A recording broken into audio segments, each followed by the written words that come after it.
Well, we're having a little technical difficulties already. This is not good when our... there we go. My music's not playing anymore. What is going on? But anyhow, who cares about that? We're going to go back. You guys weren't here for the music. You're here for the sports. So welcome back to the Cincy Sports Scene podcast, your go-to show for everything Reds, Bengals, and FC Cincinnati. I'm your host, Dave. And with me again this week is Charlie. And Sam, hello. as you can tell, is not here this week. There's the crawl dog right there. He's outside. This show could be, this is episode 136. The way it's going, it could be our last. Who knows? Because of all this technical difficulty that we are experiencing here. And believe it or not, it's not on our end. Riverside had some things on their site today saying that you could be experiencing some difficulties. They're trying to get it fixed as quickly as possible. So hopefully it gets fixed here before the show is over. But today, speaking of the show, we do have a jam-packed show tonight, and we're diving into FC Cincinnati's hot streak, the Bengals' massive stadium lease news, and the Reds riding the roller coasters against the Yankees and Padres, plus the tribute, 50-year tribute to the 75 World Series team. And then we'll hit our weekly 3 up, 3 down, and toss in a little trivia and cap it all off by building the Reds and Bengals all quarter century team. And that's from 2000 to 2025. So buckle up. Let's get into the week that was. All right. So talking about the week that was, let's just run through some of the highlights here. FC Cincinnati 2-0 this week. Defeated Montreal 3-1. Orlando 2-1. Up next, Chicago. Any takeaways from that, Crawley? You're the soccer expert here tonight. They're coming. They've won 3 in a row. Again, always close games, but their wins. They went through a lull there where they either lost or drew 4 or 5 in a row. So it's if it's gonna be close, you might as well get a win out of it, and they did. And they went on the road. They've been actually a pretty good road team this year, almost a better road team than home team a little bit. So they still kind of figuring things out. I think from an offensive standpoint, even some defensive, because Miles Robinson is on the men's national team right now playing in the Gold Cups. So he's out. They and kind of changing their defense around a little bit. Nick Hagelin's hurt again, so they've had to bring in some pieces to be able to kind of deal with that. But the guys, Evander scored both goals last night, and he's been been really good. Made the All-Star team. Him and Miles Robinson actually, I think, made the All-Star team. So, but Evander's been worth the contract. Been trading for him. I think he's having a better season than Lucho is in Dallas. So, and he's significantly younger. So they'll, you don't want to peak now. It's just like in soccer, that's a big thing, is when do you peak? And you don't want it now. You want it in, later in the season. So hopefully they're building up to that. I think in the 2 years ago when they won the Supporters Shield, I think they peaked too early. This is, being positive and hoping that the peaking still do occur. Yep, they're starting up that mountain right now. Correct, yeah. That's good. And they're still in second. Even with the struggles, they're in second place in the Eastern Conference. So Yes, and those loyal fans, if they've listened to the show for a long time, they will hear you say that, you're expecting this turn sometime this summer, and it looks like it's starting to happen right now. So that's good. 3 in a row, and hopefully they can carry that on against Chicago next Saturday. Bengals news. Moving on to the Bengals. The lease agreement is a done deal. It runs through 2036. Some of the highlights: $350 million from Hamilton County and $120 million over the terms of the lease from the Bengals. Plus, probably the NFL will kick in some of that. The Bengals, for the first time, are paying rent. The first 3 years of the lease is $1 million, and then $2 million for the next 7 years. So $2 million per year. Now the Bengals and the the county seemed to be, working together and really wanting to get this done. So, it's huge, I think, for the fact that it's a done deal and they'll be here for another 10 years. But is it a win-win? Is it a win-win for the people of Hamilton County? Is it a win-win? The Bengals get their win. I think it's probably the best we were going to get this year. It was 75. I think it's 70-30, I think it was, that Hamilton County is paying 70 and the Bengals are paying 30%. You would kind of like to see that 60-40. That's what most cities and franchises, their breakdown is. But hey, it is what it is. So thoughts on the Bengals through 2036? Well, it depends on how you look at it. If you look at it as compared to the previous lease, it's way better. I mean, it's a win compared to that. Is it a full win? I don't think so. I think, the Bengals paying, the fact they're even paying rent is like, wait a minute, you didn't even pay rent before? I mean, it's like, and now $1 million, like, $1 million is like me paying like $100 to for the really nice apartment or something. So, and $2 million, whatever. I think they could have fought a little bit more on that. I mean, come on, $1 million, for that. And the Bengals still retain, what is it, like 93% of all parking. They Mm-hmm.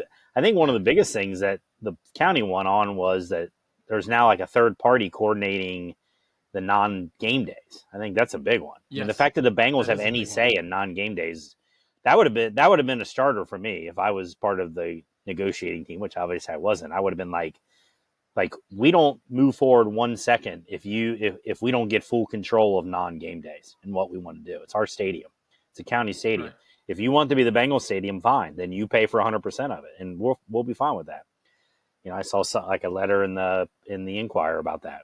If the Bengals really want the stadium, then fine, give it in the stadium. County leases it to them for $1, and they pay for everything. That'd be great. I'd be totally fine with that. But if not, that's the case, then the non-game days, the Bengals should have no say whatsoever.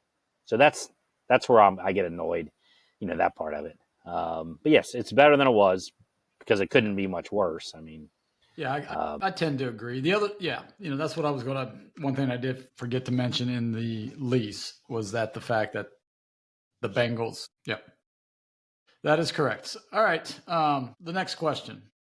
Is this a step in the right direction of them shedding their cheap image? I mean, if you take a look at Burrow's contract, take a look at Jamar's and Higgins' contracts, and now they're willing to spend money for the stadium. Granted, we still have Trey's contract and Stewart's contract, but it's like, are they moving in the right direction, or is it still the Bengals doing the Bengals thing? Care about offense, don't care about defense. I think they've moved in the right direction. I don't think cheap is the right word. I think it's stubbornness. It's, they think they know better in terms of how they do contracts, in terms of how they deal with this. They look at the stadium and the city and say, hey, you should be privileged that we're here. Mm-hmm. So what do you should be doing everything. We could be a lot of other cities would want us. So you got that. I think, the way that they do deal with contracts and stuff and free agency. I think free agency is still an F this year. I was extremely disappointed in free agency this year. To me, it's an F, D- at best. So people keep glossing over that, but our defense is, why is it better? What is other than a new defensive coordinator? I mean, we're relying on the same guys that weren't any good last year. So that'll, time will tell on that. So I think free agency was terrible this year. I think they actually took a step back when it came to free agency. But I don't think it's a cheapness issue. I think it's we think this is how we do things in terms of operations, and that's just how we do it.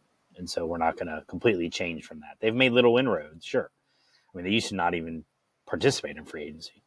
Right. So, but do they still put winning number one? No way. 100% no way.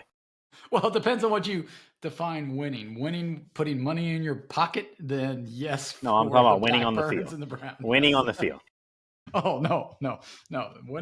Lining their pockets because they went from what, $900 million to a $4 billion franchise here. And I would guess with the Lakers selling for 10 billion, I would guess that helped every NFL team too. Oh, yeah. Yes.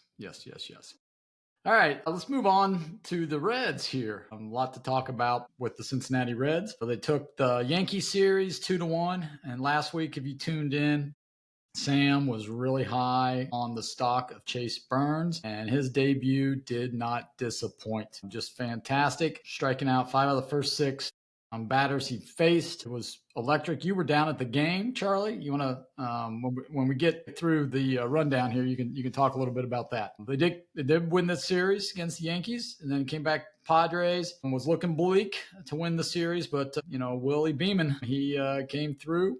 Ellie's at bat in the top of the 9th was key. That leadoff at bat was very, very key for that.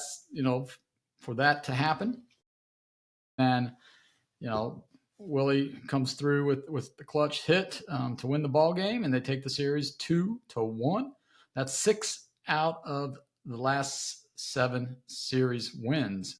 So they're moving up on their right path here. Plus, it was the 50th anniversary of the 75 World Series team.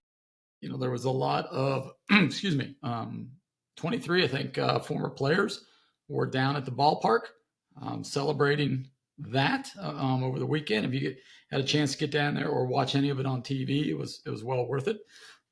But to go along with that, we do have an RIP to Dave Parker, passed away Saturday.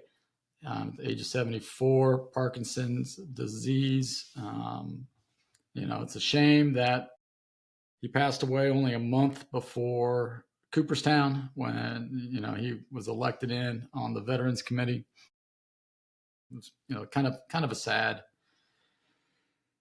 there as well that he couldn't relish in the moment. We want to, our thoughts and prayers are with the Parker family and the Pirates and the Reds and the 14 other teams he played with there towards the end of his career. So with that, the other thought I had on there was that the Reds DFA'd Candyman, which I think sent a shockwave across Cincinnati land here because we were like, there's no way they're going to eat that contract this year. They might do it next year, but there's no way they're going to eat that. Well, Nick Carl said, munch, munch, we're eating because we are winning now. And that's the message that everybody is taking from it, at least the players, that we are in a win now mode, especially with Chase Burns coming up. And with that, I'm going to throw it to you, Carly, because you were down at the ballpark on Tuesday night. Chase Burns, atmosphere. Talk to me about it. We were there for Ellie's as well, debut.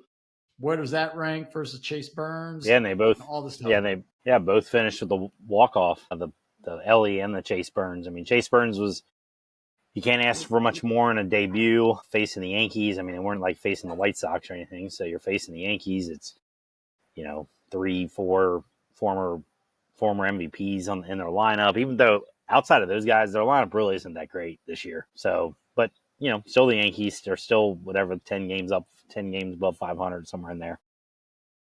Burns wasn't afraid of him, went right at him.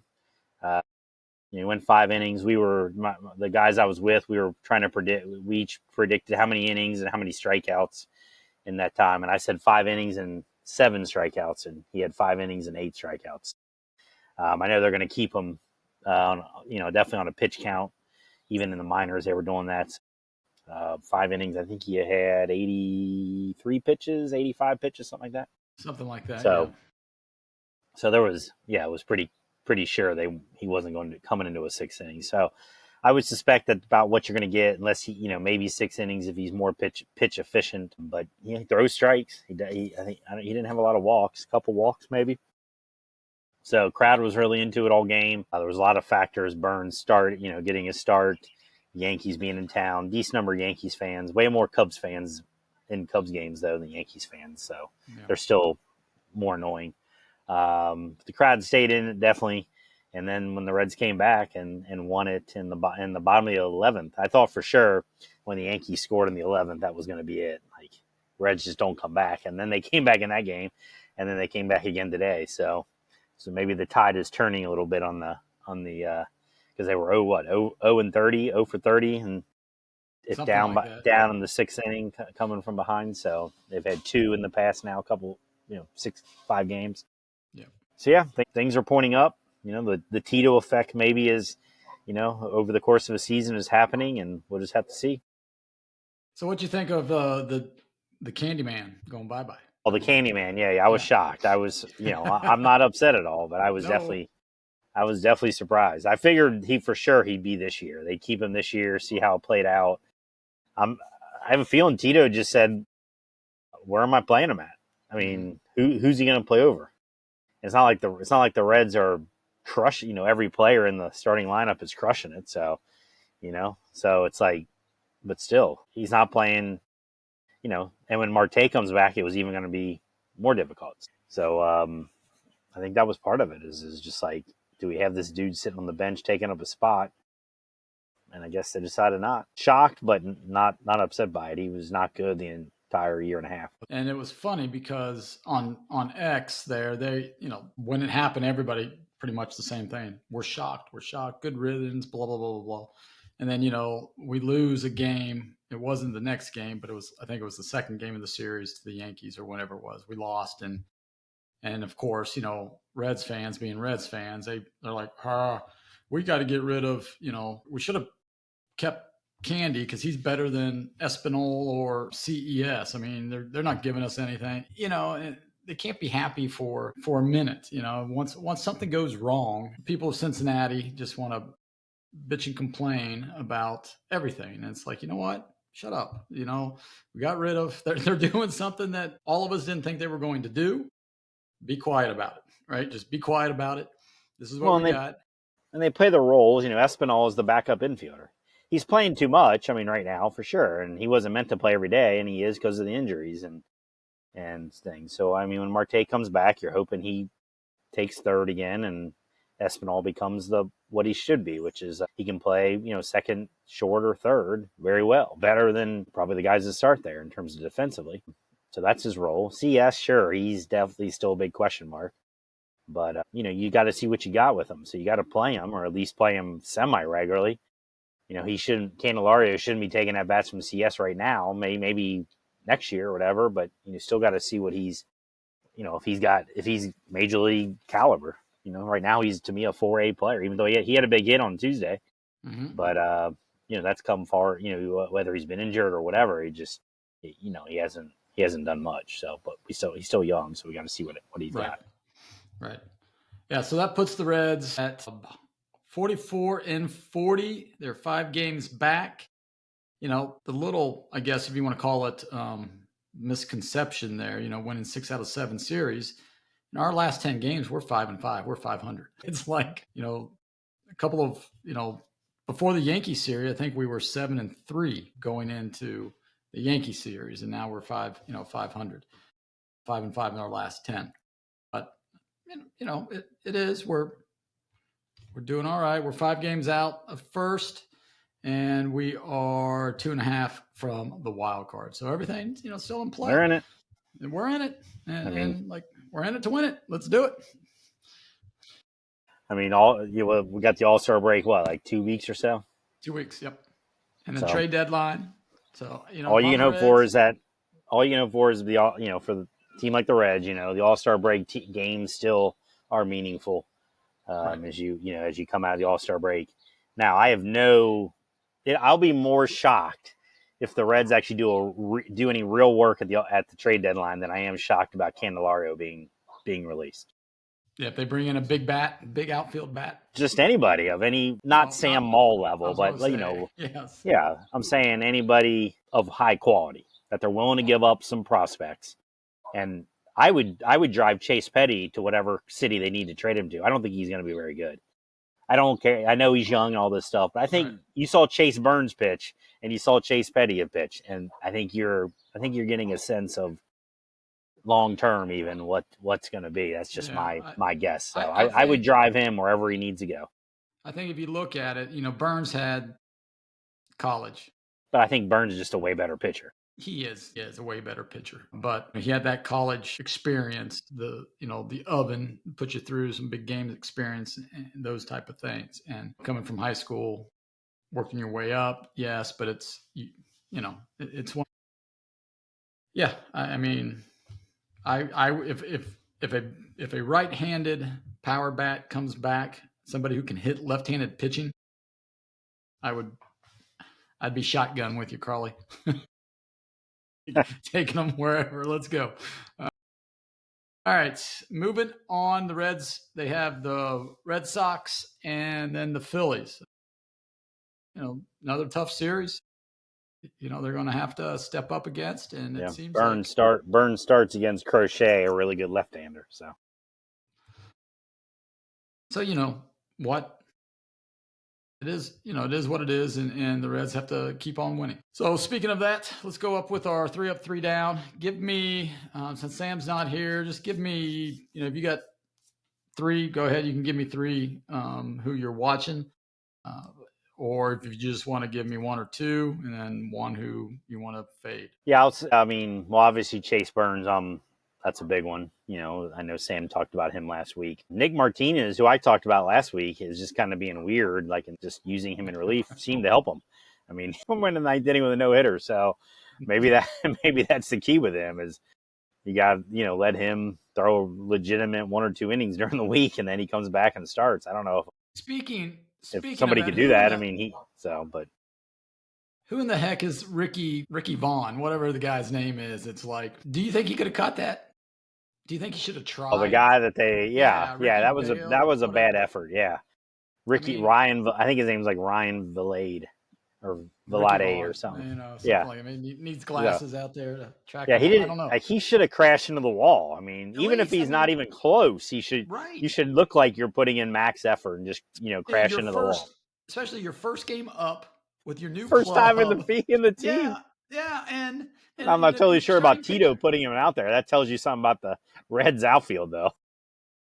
Yeah, defensive replacement, and he plays it safe. It's like you're up 8 runs. It's like that's a. And I'm sure Friedel was sprinting over there to back him up, even if he did crash against the wall. So, yeah, that was pretty bad. I wonder if we'll see him again. Hope not. Let's hope not. So Martinez, see how he comes back from pitching 1 week quite a bit, like 11, 12 innings in 1 week. Yeah. And then, Burns, and then, Steer, Steer's on a, now on the upswing. It was a McLean for a few weeks. Now it's Steer. Need both of them to get rocking and rolling because, there's your, Ellie, Steer, and McLean would be 3 of your top, with Friedel, there's your top 4, which you'd love to have top 4 all clicking. Right. Yeah. I think for me, the 3 up, I think FC Cincinnati, they're just, like you said, they're pretty much below the radar, but 3 in a row, slowly, getting it together.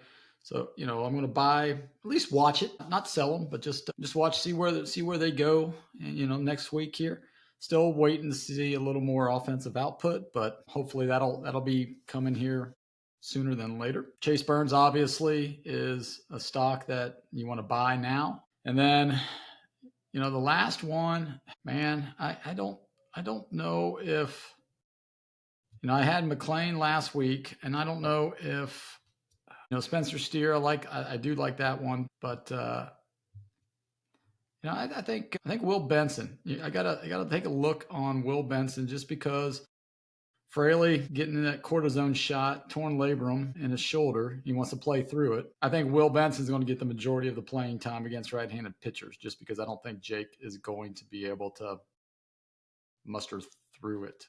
Well, he made the interview I saw with him or read from him sound like he was like, I need to take stock of my career, basically. Is what I almost read it as, like, yes, because he's so frustrated by the injuries, I guess, and all this stuff. So, like, it's like I need to take a step back and see how I feel after this and that kind of thing. So that wasn't real optimistic. Sell. Yeah, that's who I was going to sell. Is my one sell is probably Jake Fraley. Well, I'll say Chase Petty then is my sell since I just dogged on him quite a bit. There you go. All right. Let's move on to trivia now. Last week, we had a couple of. I can't remember the question. Do you remember my question, Crawley? It was something about the one in the park home run thing or something. In the park home runs, yes. So there was. It's raining here all of a sudden. Uh-oh. I'm undercover, thankfully. Okay, that's good. All right. So we might have a rain delay here on the CSS podcast. Get out the banana phone. Here we go. 50 years of the Reds tribute. And we'll talk about the banana phone there. But yes. I got trivia this week. Are you going to answer your thing from last week? Right? So my trivia questions last week was and I think Sam got both of them. So it was like name the two players that have done the inside the park home run feat that nobody has done but them. One was hit a inside the park home run during the All-Star game, and Sam correctly guessed Ichiro. And then the other was to hit a walk-off grand slam inside the park home run. And with a little help, he got Roberto Clemente. So those were those two. All right. So who do you have? What's your trivia this week? So I'm going to give you one that's like a legitimate question that you probably will get, not like just taking wild guesses like that one. So here you go. Legitimate question. Now I got two of them. Okay. I'm going to go with the baseball one. But if you've seen this one, because this is a recent question that I've seen pop up, tell me and I'll give you the other one. Okay. Right. So just top five guy Reds career home runs at GABP. I don't think I've seen that, but I've seen a lot of home runs at GABP. You got children running around the neighborhood there, Crawley? Yep. Yeah, they're running through the rain right now.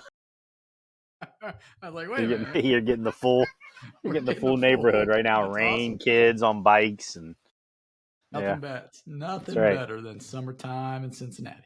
Yeah. I would say Votto would be one. Yeah, he's number one. Bruce. He's on there. That's two.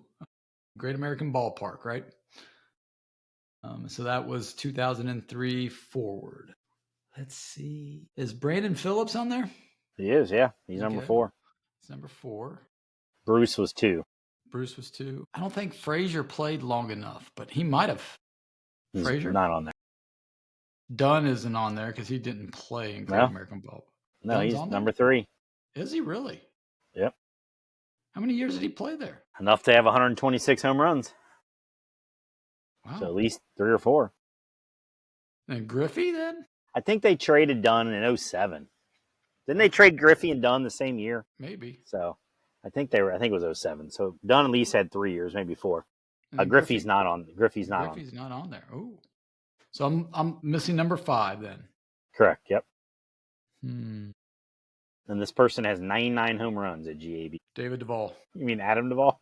Oh yeah, Adam Duvall. David Duvall probably could have teed it up on a little white ball. Sorry. It's not Adam Duvall. No. Or David Duvall. Just trying to think Gino. Suarez. That's it. Yep. Suarez. Yeah, number 5. All right. Perfect. All righty. There you go. If you out there in listening land, if you have a trivia question you think might stump us, go ahead and send it in to us at CSSpodcast@gmail.com, or you can find us on YouTube at CincySportScn.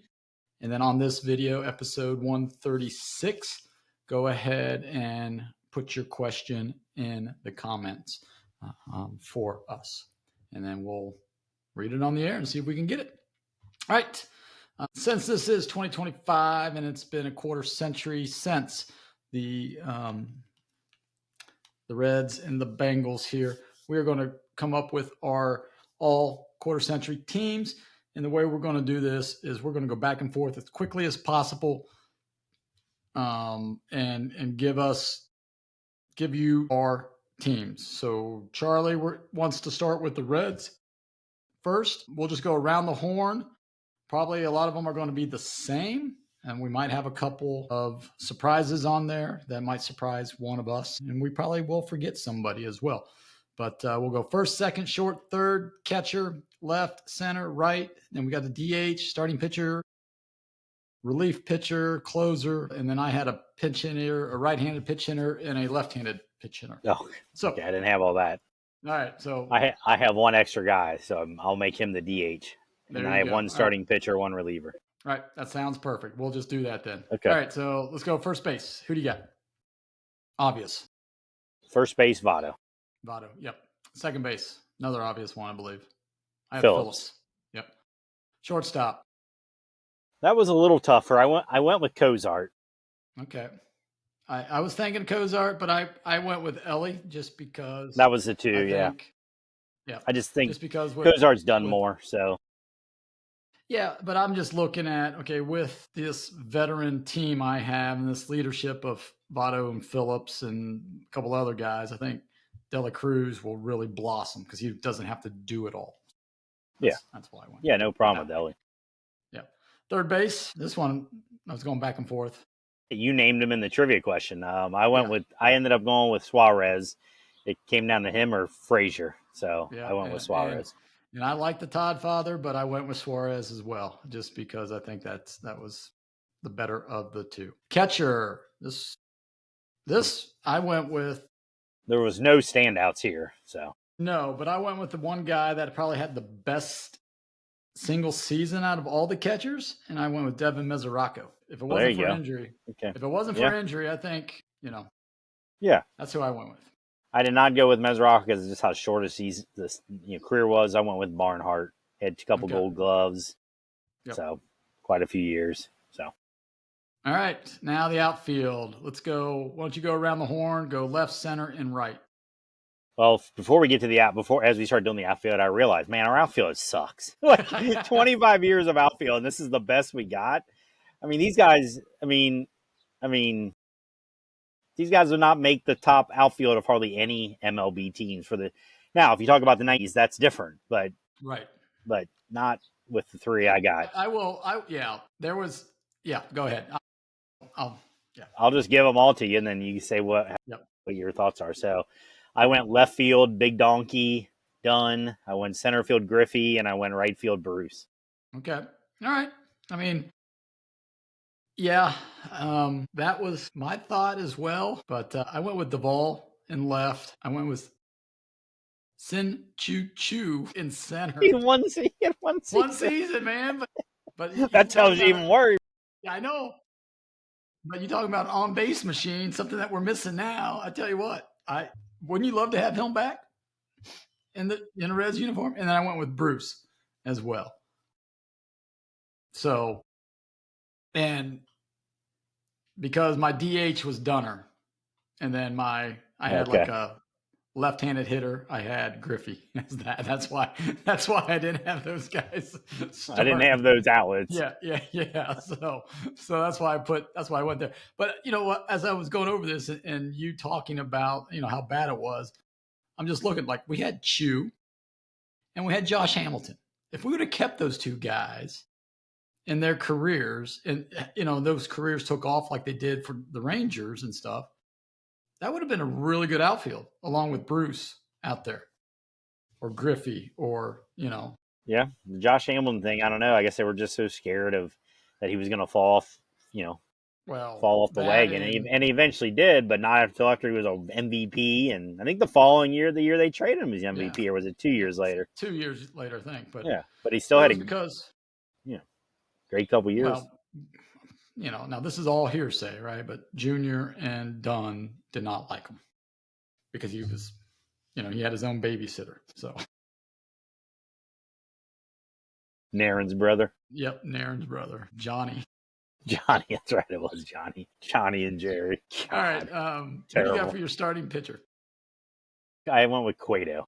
That's who I went with as well. I was looking at the orangutan, but it was like I looked at orangutan. His ERA was like mid fours a lot of seasons and stuff. I mean, his teams that he pitched for were terrible, so he didn't have a lot to work with. But still, I mean, Cueto was just better.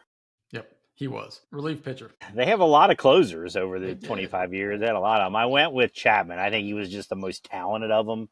Yeah, did things that nobody else could. So.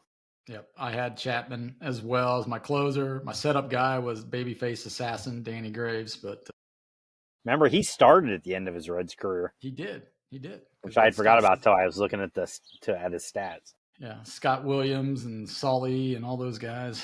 Yeah, they were pretty good. And then we had Francisco Cordero. You didn't put him in there. Yeah, Walk the bases. I couldn't remember strike if out he the was side. he in the he was in the 2000s. I couldn't remember if he was 90s yes. or 2000s. No, he was 2000s. Okay.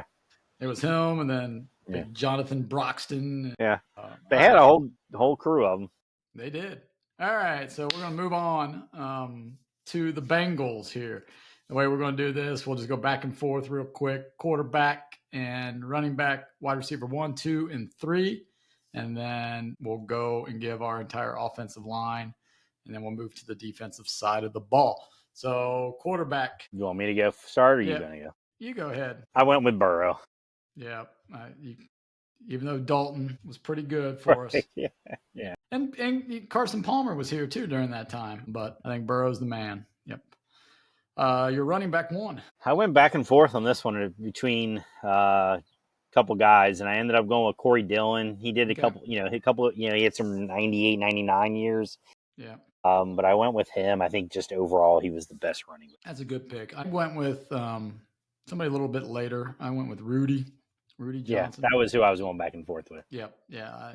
So. And then Joe Mixon, I thought about a little bit too. He actually, he was pretty good. All right, so here's my wide receiver 1, 2, and 3 in this order. So I had Chad, AJ, and Jamar. Yep, that was my 3. I thought about TJ a little bit. He would have been my 4th. Yep, he would have been that. All right, so go ahead and read your offensive linemen here. Right tackle, right guard, center, left guard, left tackle. This goes with the Reds outfield, man. The offensive guards, you talking about how much they devalue a position. I mean, the guards are either they played for 2 years for the Bengals or they just were average. I mean, I had to consider Bobby Williams on this list, and he was terrible. I have Bobby Williams on my list. He's like one of your 5? Yeah. Oh, my God. He sucked. Yeah, he was shitty for 5 years. But he lasted 5 years. Okay. Well, I did not put Bobby Williams on there. I mean, did you have Billy Price on there or something too? No, I cut the line. Okay. I cut the line at Bobby. So I had so I went with Andrew Whitworth. The tackles were easy. Andrew Whitworth and Willie Anderson. And then the center was Richie Bram. And then the guards, I went with Zeitler and Clint Bowling. Oh, okay. Nice. Who played for like 7-8 years. So. Yeah, Clint I should have went with Bowling instead of Bobby, but I had to give a love to Bobby there. But I had Willie Anderson, Bobby Williams, Braum as well. I had Eric Steinbach because he was a beast. And once again, they don't pay their guards. Right. Yeah, he was like Zeitler. He only played like 3 years for the Bengals. Yep. And then 4th year, boom, gone. And then I had Witt as well. So, all right, who's your tight end? We didn't even have that in the. Again, not a good position. I went with Jermaine Gresham. I went with Tyler Eifert. I know he got injured, but I think that was the other 2. But he really only had 1 good year with the Bengals. I looked at that. Yeah, Eifert. But if Joe Burrow's throwing to him, he'd have a lot more. So Gresham had a couple. Gresham had a couple decent years. Yes, he did. All right, defensive end. What about okay, going. Yeah, go ahead and read let's go our defense first. My D line. Yeah, read your D line. Okay, I went Carlos Dunlap, Geno Atkins, Domata Pecco, and Trey Hendrickson. Okay. That's good. I went with Trey, Geno, DJ, and then Reader, that is, and then Justin Smith there. You went with Justin Smith over Dunlap? Yeah. Yep. I did. Just because I was going to have Dunlap over Trey, but then I was like, I don't know, man. Trey can get the sacks. Right. Yeah. Yeah. Dunlap. I thought about Dunlap just because of his ability to block kicks, right? I mean, how many field goals, extra points he blocked in his career there. But I went with Justin Smith because I saw the stat from somebody. His stats in his time at Cincinnati and San Francisco were almost identical. I mean, identical.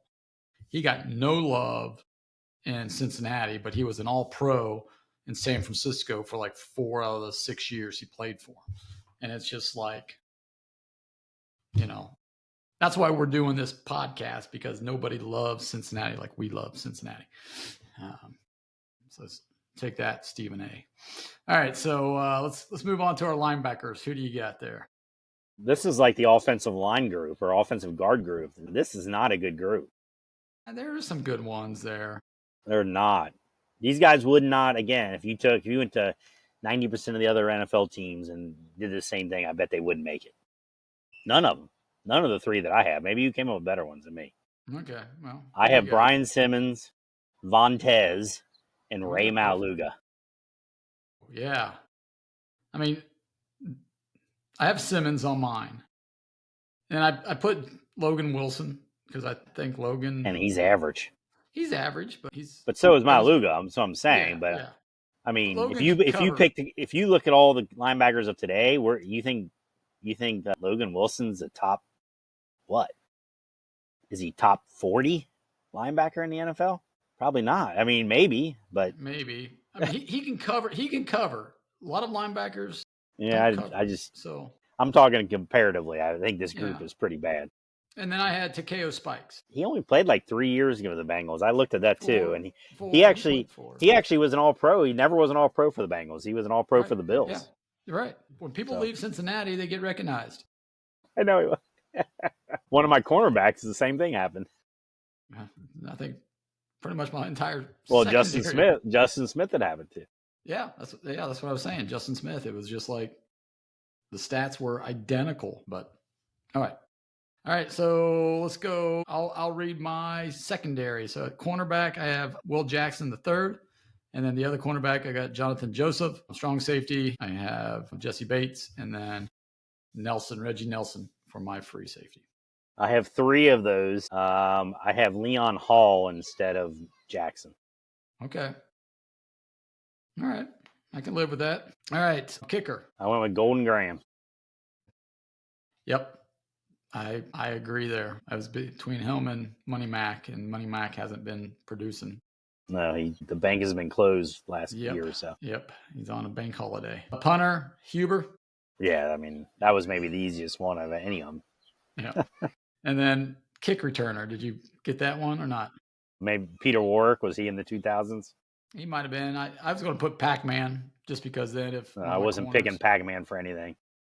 You picked Burfict, for crying out loud. So Burfict is not like beating up cops every other week either. So. Well, no, he's not, but that's because... Yeah. All right. The coach would have been real difficult. Marvin Lewis or Zach, or you had a choice between Coslett and LeBeau because they split the 2000 season. When did Marvin Lewis take over? 2001. He did? God. Yeah. I mean, you would have to go with Marvin, but yeah, just because of longevity. But yeah. Or do you go offensive minded and just say we're going with Zach Boy?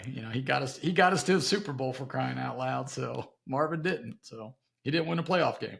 That's right. I know. All right. So real quick, surprises. Anybody who you really wanted to put on, but you just didn't have the heart to put on? No. No.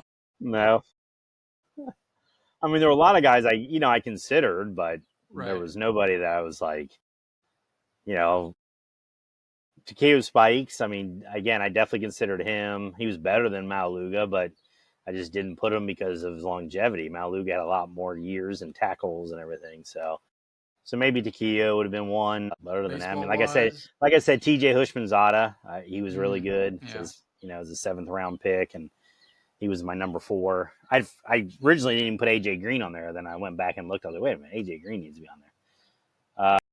Baseball wise, I forgot to say my extra hitter who I made my DH is Sean Casey. Yeah. Yep. I had Casey on my list. If we were going like a 26-man roster, I had Casey, but I put Griffey as my pinch hitter, left-hand extraordinaire. So yeah, if I took Chew out, that was the debate, right? Do I put Chew in based off of what he did outside of Cincinnati? I mean, even though he had a great year at Cincinnati, and throw Griffey in there, but I got Griffey on there as my left-handed bat off the bench because you need pop off the bench. So I was surprised looking at stats that Todd Frazier also got traded to the White Sox. I think Dunn, or did Dunn go to the Diamondbacks? He definitely went to the White Sox. He did. Frazier went to the White Sox. He had 40 home runs for the White Sox his first year there. The next year. I didn't remember that at all. Yeah. So, but yeah, there we go. All right. So that about wraps up another episode of the Cincy Sports Scene podcast. If you like what you heard, go ahead, hit that like button, subscribe as well to the podcast. Turn on your notifications so that you know when we release a new episode. You can find us on YouTube. Here's this video that we're going to be doing. I'm probably going to drop Monday night. So look for that. And then everything will be out Monday morning on your commute so that you can listen to us going or coming from work. For those of you that have to work, unlike us two here. Next week's show, we're going to be probably off next week at our normal time on Sundays. We might hit Tuesday or Wednesday night.